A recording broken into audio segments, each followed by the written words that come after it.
Galera, aqui é o Feneric. O Henrique Vilela lançou um tempo atrás uma proposta super legal para incentivar a galera a ajudar no mercado de robôs. E eu resolvi participar dessa ideia. Então hoje no Facebook ele lançou uma enquete no grupo Robôs Investidores para votação para quem merece ganhar o prêmio.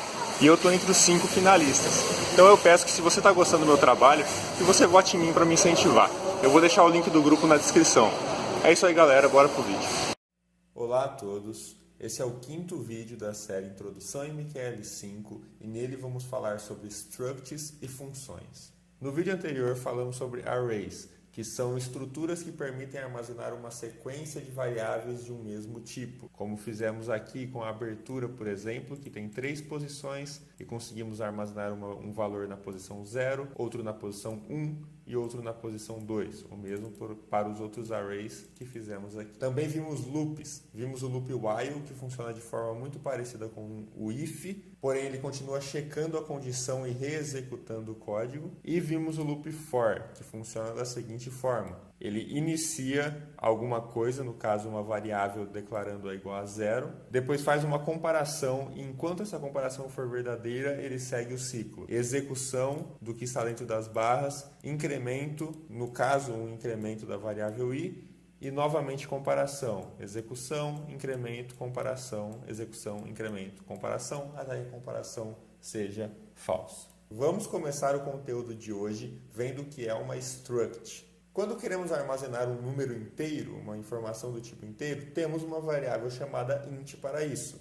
O mesmo para números com vírgula, temos a variável double. Se queremos armazenar uma palavra, temos a string. Mas existem alguns tipos de informação que não temos variáveis para armazená-los, como por exemplo, horário. Se eu quero armazenar um horário, eu preciso armazenar hora, minuto e segundo. Eu não tenho nenhum tipo de variável que me permite fazer essa definição. Por isso podemos criar uma struct. A struct é uma estrutura que nos permite criar uma nova variável da forma que queremos. Vamos ver como fazer isso. Agora, pela primeira vez, vamos trabalhar fora da função onStart. Vamos trabalhar no escopo global do programa para que a nossa struct possa ser usada pelo programa todo e não apenas pela função onStart. Em seguida, vamos entender o que são as funções. Para criar uma struct, escrevemos struct e damos um nome a ela. Esse nome será como uma nova variável, como int, como double, como string. Então precisamos criar um nome que expresse o que queremos. No caso, horário é um bom nome.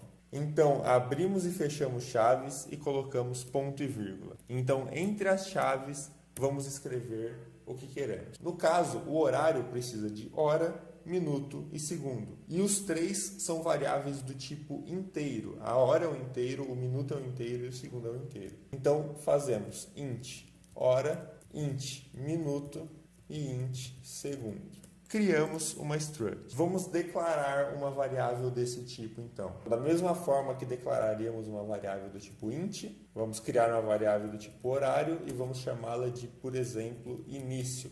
Caso a gente queira que o horário que definirmos aqui seja o horário que o nosso robô vai começar a operar. Antes disso, ele não opera. Então, vamos chamar de início. Agora, se fosse uma variável inteira, eu faria início igual a 1, por exemplo. Mas no caso temos 3 informações para informar: hora, minuto e segundo. Como fazer isso? Bom, usamos o ponto. Olha que quando colocamos o ponto já nos aparece quais são as opções. Temos a opção de definir hora, minuto e segundo. Então, início ponto hora igual às 10 horas, por exemplo. Início ponto minuto igual a 5 minutos, por exemplo.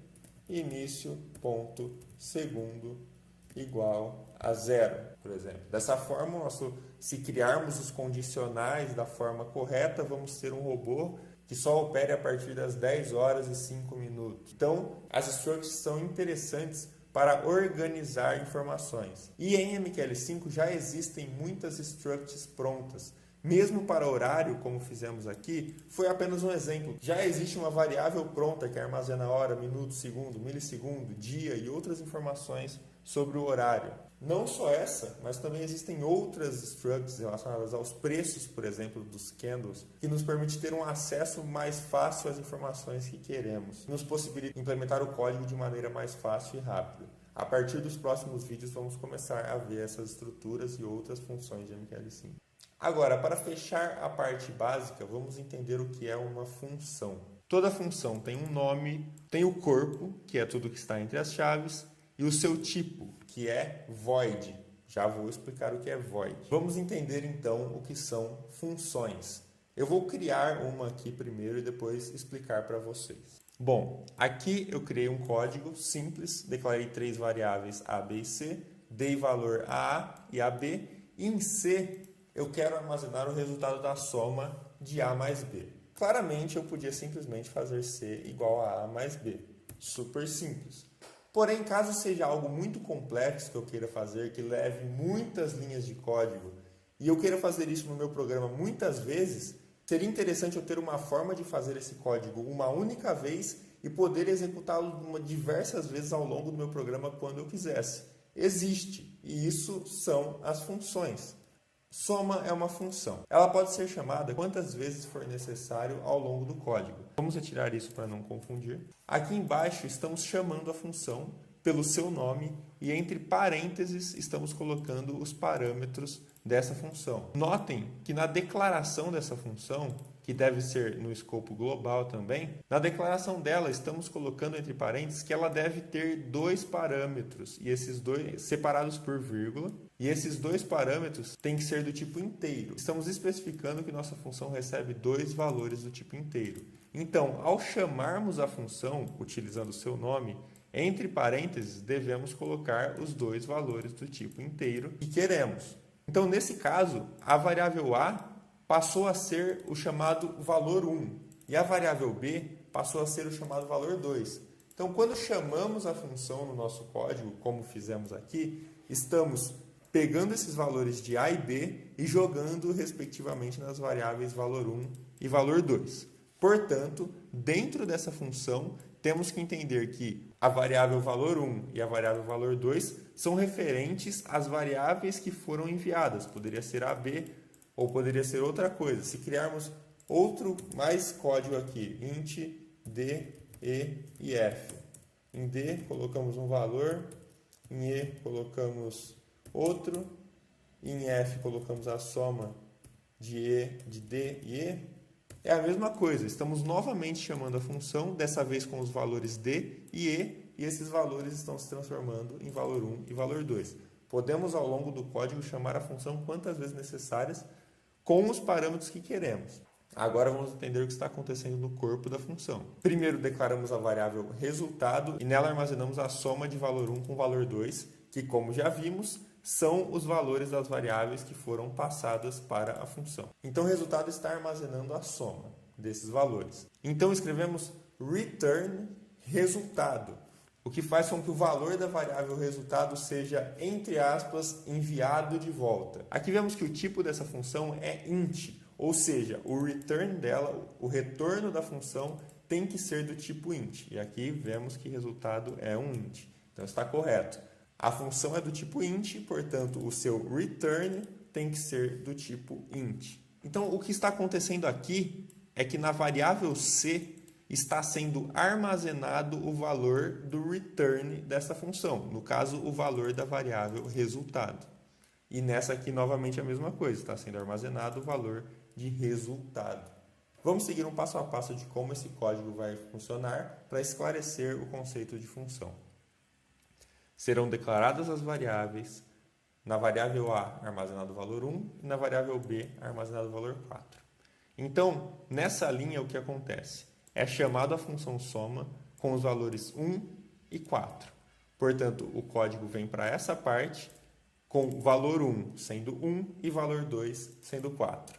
A variável resultado é declarada, nela é armazenado a soma de valor 1 com valor 2, ou seja, 5, e é retornado o valor 5. Então, na variável C é armazenado 5, que é o retorno da função soma. Então, são declaradas D, E e F. Em D, colocado 10, em E, 23. Então, é chamado a função soma novamente, dessa vez com os valores 10 e 23.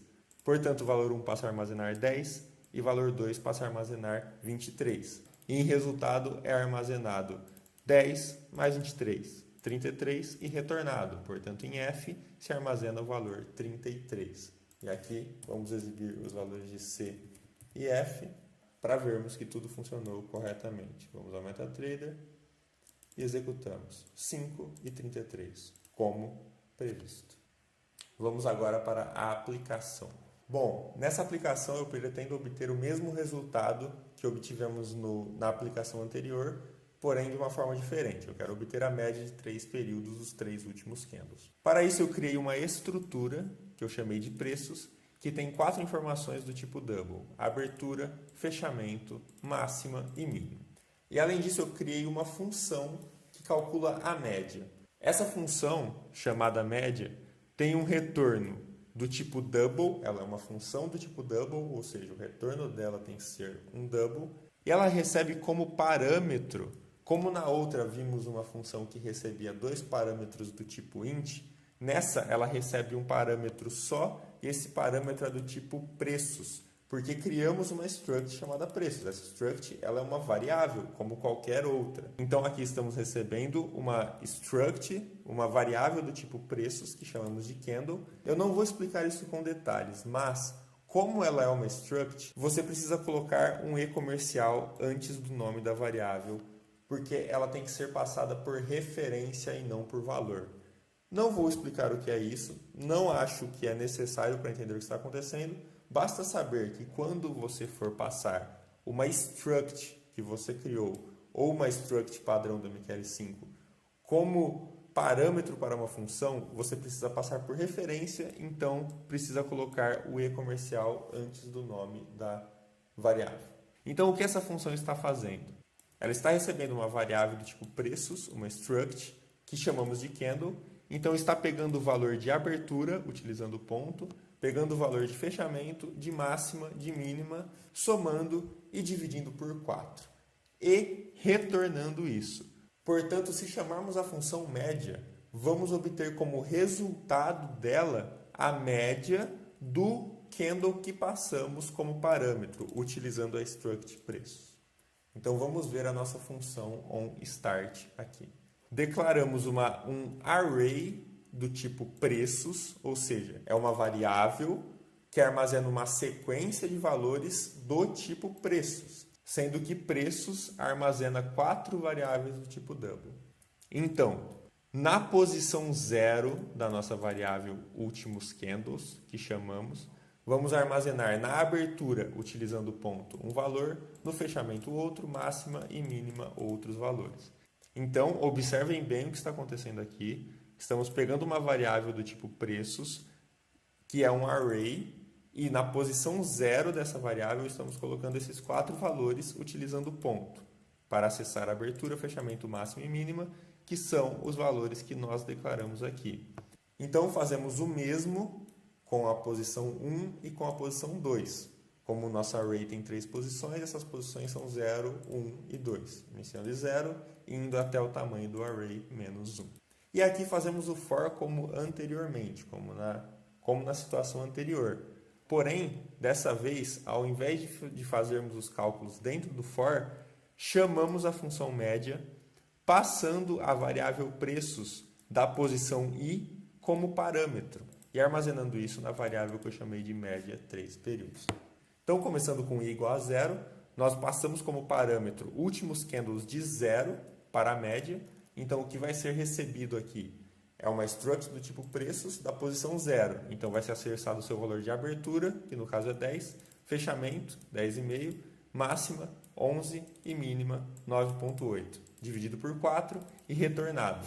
Então, essa média calculada vai ser armazenada, vai ser somada em média 3 períodos.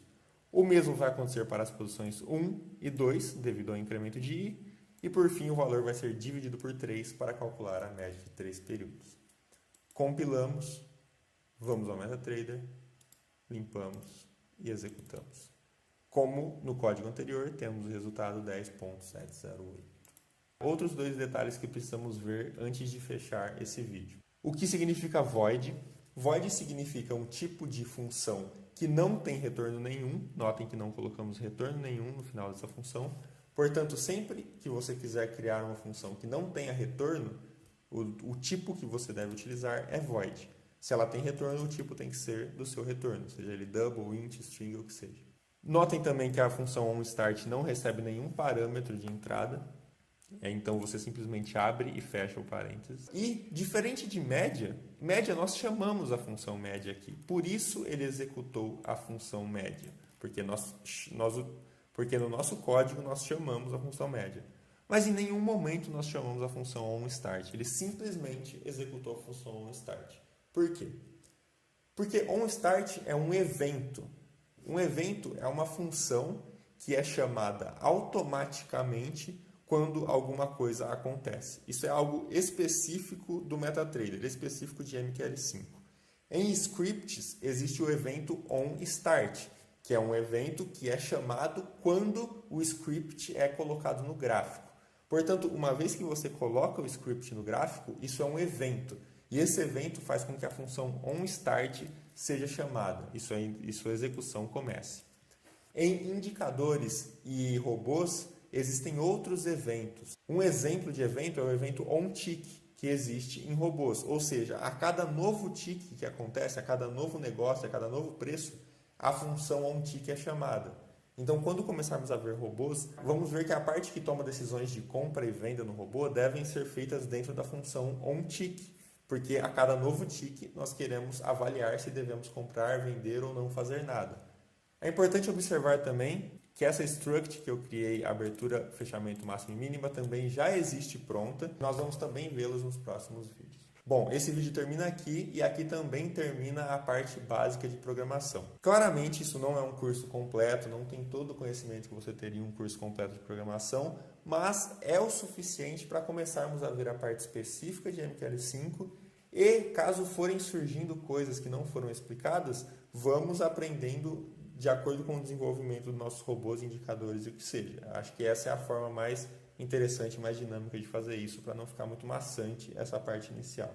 Então é isso, se inscrevam no canal se não forem inscritos para continuar acompanhando, deixem o seu gostei aí se estiverem gostando do trabalho e até o próximo vídeo.